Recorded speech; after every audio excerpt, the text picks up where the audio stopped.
അയണിന്റെ പ്രാധാന്യത്തെക്കുറിച്ചുള്ള spoken ട്യൂട്ടോറിയലിലേക്ക് സ്വാഗതം. ഈ ട്യൂട്ടോറിയലിൽ നമ്മൾ താഴെ പറയുന്നവ പഠിക്കും. നമ്മുടെ ശരീരത്തിലെ അയണിന്റെ ഗുണങ്ങൾ, അത് കുറയുമ്പോൾ ഉണ്ടാകുന്ന ലക്ഷണങ്ങളും കാരണങ്ങൾ, അയണിന്റെ ഭക്ഷണ സ്രോതസ്സുകൾ, ശരീരത്തിലെ നിരവധി സുപ്രധാന പ്രവർത്തനങ്ങൾക്ക് അയൺ ആവശ്യമാണ്. ഇത് ഹീമോഗ്ലോബിൻ, മയോഗ്ലോബിൻ എന്നിവയുടെ പ്രധാന ഘടകമാണ്. ഹീമോഗ്ലോബിൻ ചുവന്ന രക്താണുക്കളിലുണ്ട്. ശ്വാസകോശങ്ങളിൽ നിന്ന് ശരീരത്തിന്റെ വിവിധ ഭാഗങ്ങളിലേക്ക് ഓക്സിജൻ എത്തിക്കാൻ ഇത് സഹായിക്കുന്നു. മയോഗ്ലോബിൻ പേശികോശങ്ങളിലെ ഓക്സിജനെ കടത്തിവിടുകയും സംഭരിക്കുകയും ചെയ്യുന്നു. വളർച്ചയ്ക്ക് നമുക്ക് അയൺ ആവശ്യമാണ്. തലച്ചോറിന്റെ പ്രവർത്തനം, ഓർമ്മ, ഒപ്പം ഏകാഗ്രതയും. കോശങ്ങളുടെ പ്രവർത്തനത്തിനും ഹോർമോൺ സംയോജനത്തിനും ഇത് ആവശ്യമാണ്.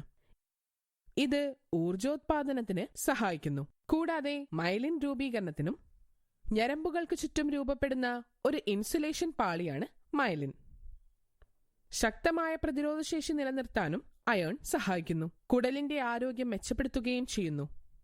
നമ്മുടെ ശരീരത്തിൽ ചുവന്ന രക്താണുക്കളിൽ 70% അയണാണ്. 25% കരളിൽ ഫെറിറ്റിൻ ആണ്. പ്ലീഹയും മജ്ജയും സംഭരിച്ചിരിക്കുന്നു. അയണിന്റെ 6% പ്രോട്ടീന്റെ ഘടകമാണ്.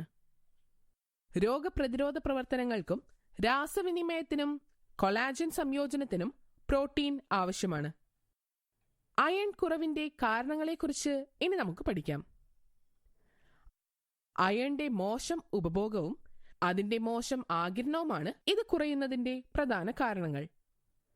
വിരശല്യം, ബാക്ടീരിയ, വൈറൽ അണുബാധ എന്നിവയാണ് മറ്റു ചില കാരണങ്ങൾ. ആർത്തവ സമയത്തും പ്രസവ സമയത്തും അമിതമായ രക്തനഷ്ടവും കുറവിന് കാരണമാകും. ലെഡ് വിഷബാധയാണ് അയണിന്റെ കുറവിന് കാരണമാകുന്ന മറ്റൊരു ഘടകം. ലെഡ് വിഷബാധയിൽ ഹീമോഗ്ലോബിന്റെ ഉൽപാദനം കുറയുന്നു. മലേറിയ മൂലം ചുവന്ന രക്താണുക്കളുടെ അമിതമായ നാശവും അപകടഘടകമാണ്. ഒരു പൂർണ്ണ ഗർഭിണിയായ സ്ത്രീയുടെ അയൺ സംഭരണം ശിശുക്കൾക്ക് ഈ ആവശ്യകത നിറവേറ്റാൻ കഴിയും. കുഞ്ഞിന് 4 മുതൽ 6 മാസം വരെയാകുന്നതുവരെ ഇത് മതിയാകും. എങ്കിലും മാസം തികയാത്തതും തൂക്കം കുറഞ്ഞതുമായ ശിശുക്കൾക്ക് മോശം അയൺ സ്റ്റോറുകൾ ആയിരിക്കും. ആദ്യത്തെ 2 മാസത്തിൽ ഇത് കുറവായിരിക്കും. അയൺ കുറവുള്ള ഗർഭിണിയായ സ്ത്രീ ഗർഭപിണ്ഡത്തിലേക്ക് അയൺ കൈമാറ്റം ചെയ്യും. ഗർഭാശയത്തിലെ അയണിന്റെ കുറവുണ്ടായാൽ തലച്ചോറിലെ അയണിന്റെ അളവ് കുറയുന്നു. കുഞ്ഞിന്റെ തലച്ചോറിന്റെ പ്രവർത്തനങ്ങളെയും ഇത് ബാധിക്കുന്നു. കുട്ടികളിലും കൗമാരക്കാരിലും ഇത് കുറയാനുള്ള സാധ്യത കൂടുതലാണ്. പ്രത്യുൽപാദന പ്രായത്തിലുള്ള സ്ത്രീകൾക്കു ഈ കുറവ് ഉണ്ടായേക്കാം. കുട്ടികളിലെ അയണിന്റെ കുറവിന്റെ കാരണങ്ങൾ ഞാനിപ്പോൾ നിങ്ങളോട് പറയും. കുട്ടികളിൽ ഏറ്റവും സാധാരണമായ കാരണം അപര്യാപ്തമായ ഭക്ഷണമാണ്. ദ്രുതഗതിയിലുള്ള വളർച്ചയും ഭാരക്കുറവുമാണ് മറ്റൊരു കാരണം. അയണിന്റെ കുറവ് അനീമിയയ്ക്ക് കാരണമാകുന്നു. ശരീരത്തിലെ അയൺ ശേഖരം ഇല്ലാതാക്കുന്ന അവസ്ഥയാണിത്. ഇത് ടിഷ്യൂകളിലേക്കും ചുവന്ന രക്താണുക്കളിലേക്കും അയൺ വിതരണം കുറയ്ക്കുന്നു. ഇത് കുറയുന്നതിന്റെ ലക്ഷണങ്ങൾ നമുക്ക് മനസ്സിലാക്കാം.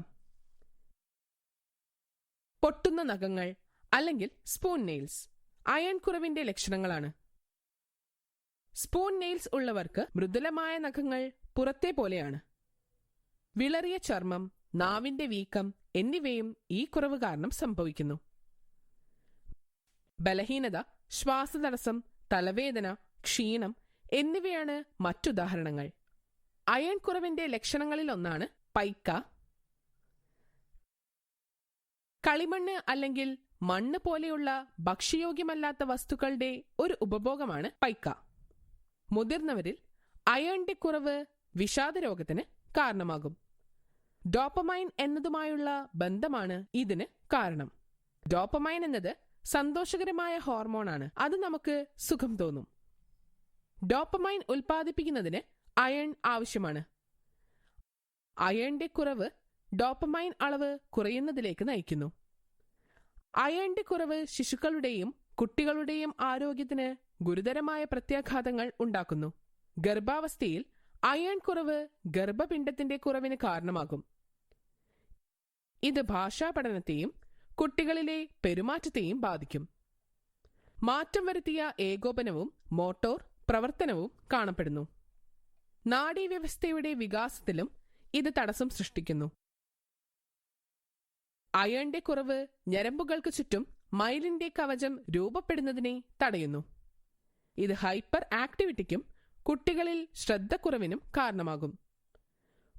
കുട്ടികളിലെ അനീമിയ എങ്ങനെ തടയാമെന്ന് നമുക്ക് നോക്കാം. ജനന സമയത്ത് പൊക്കിൾക്കൊടി വിച്ഛേദിക്കാൻ കാലതാമസം വരുത്തുന്നത് ഇത് തടയാൻ സഹായിക്കുന്നു. ഇത് ആദ്യത്തെ 6 മാസത്തേക്ക് കുഞ്ഞിന്റെ അയൺ സംഭരണം മെച്ചപ്പെടുത്തുന്നു. ഇത് അയൺ കുറവിനുള്ള സാധ്യത കുറയ്ക്കുന്നു. 6 മാസത്തിനു ശേഷം അയൺ സമ്പുഷ്ടമായ ഭക്ഷണം പൂരക ഭക്ഷണത്തിലൂടെ നൽകണം.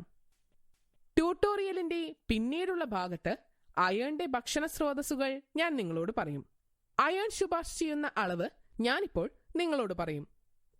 വ്യത്യസ്ത പ്രായക്കാർക്കായി പ്രതിദിനം ശുപാർശ ചെയ്തിരിക്കുന്ന അയൺ ഭക്ഷണക്രമം വ്യത്യസ്തമാണ്.